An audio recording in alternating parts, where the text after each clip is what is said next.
Anda bersama Brother Fai di channel Malam Mistik, sebuah rancangan audio dan video cerita seram dan mistik.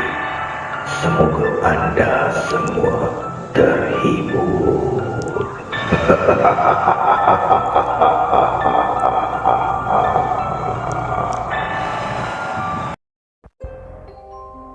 Apa kabar para pendengar Malam Mistik?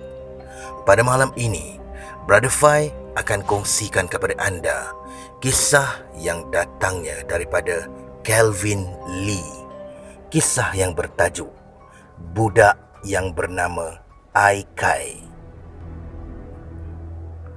Kisah ini merupakan kisah yang benar-benar berlaku pada anggaran 300 tahun yang lepas di dalam sebuah kuil bernama Wat Chedi di negeri Thailand Selatan. Menurut kisah ni, ia terjadi di mana seorang Sami yang agak terkenal bernama Luang Po Tuat mengembara diikuti bersama dengan pelajarnya. Apabila LP Tuat tiba di sebuah kuil yang bernama Wat Chedi, kuil ni tidak mempunyai banyak Sami yang tinggal di sini, dan juga kuil ini agak kecil juga, tetapi terdapat banyak harta tersimpan di kuil ini. Melihat keadaan sebegini, LP Tuat pun mengarahkan pelajarnya Ai Kai yang berumur 9 hingga 10 tahun ni menetap sementara di kuil ni supaya dapat menolong menjaga harta di kuil ini agar tidak diceroboh atau dirampas orang. Sementara LP Tuat pergi bertapa di hutan. Lagipun kuil ni ada memelihara ayam, dan kebetulan Ai Kai suka sangat pada ayam. Pada satu petang, semasa Ai Kai sedang bermain dengan ayam berhampiran sungai di luar kawasan kuil, secara tidak sengaja Ai Kai tergelincir, terjatuh di dalam sungai dan mati lemas. Sejak peristiwa itu, kebanyakan penduduk sekitar kuil sering nampak roh Ai Kai berkeliaran di kawasan kuil tersebut. Malah pernah juga ada penceroboh ingin memasuki kawasan itu pada waktu tengah malam untuk tujuan harta di kuil, tetapi malangnya semua ditakutkan oleh roh Ai Kai dan lari lintang pukang. Pernah juga berlaku peristiwa pelik di mana kuil ini didatangi oleh askar-askar di kuil ini untuk dijadikan tempat menginap sementara.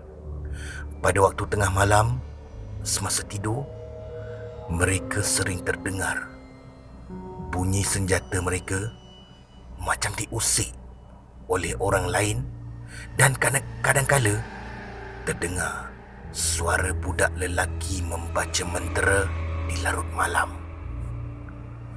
Mereka rasa pelik dan ceritakan semula pada Sami di kuil pada keesokan hari.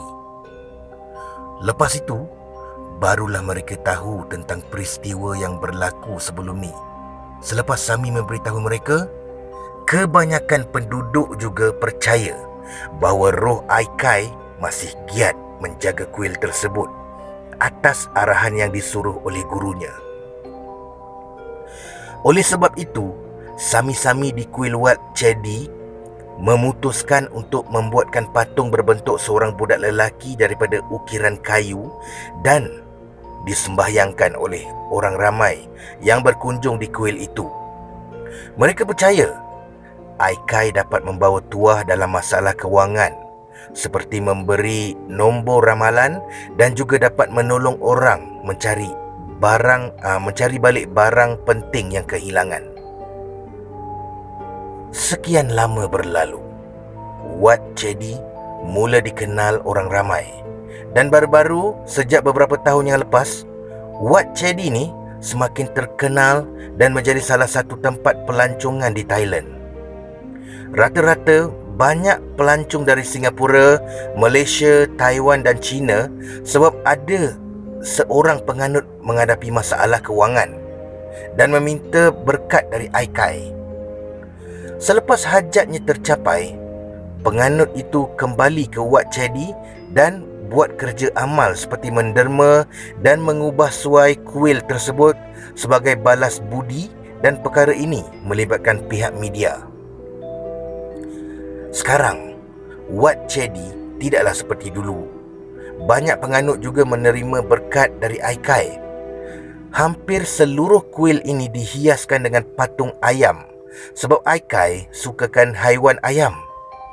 Baju-baju uniform askar, sampailah ada patung Avengers di dalam kuil itu, dan ada juga penganut akan membakar mercun sebagai tanda terima kasih kepada Ai Kai.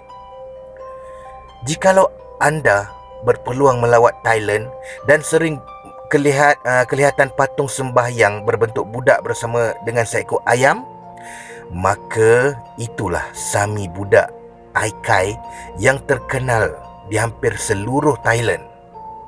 Wat Chedi sekarang digelar juga sebagai kuil ayam. Adakah Ai Kai bersamaan dengan Gumantong? Jawapannya tidak. Sebab Gumantong dikategorikan sebagai anak hantu dan boleh disalahgunakan oleh bomoh untuk menganiaya orang.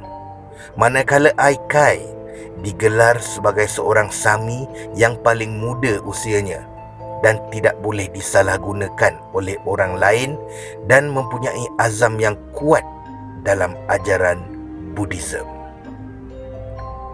Sekian daripada Calvin Lee. Terima kasih, Brother Fai. Terima kasih kepada yang sudi mendengar. Peace. No.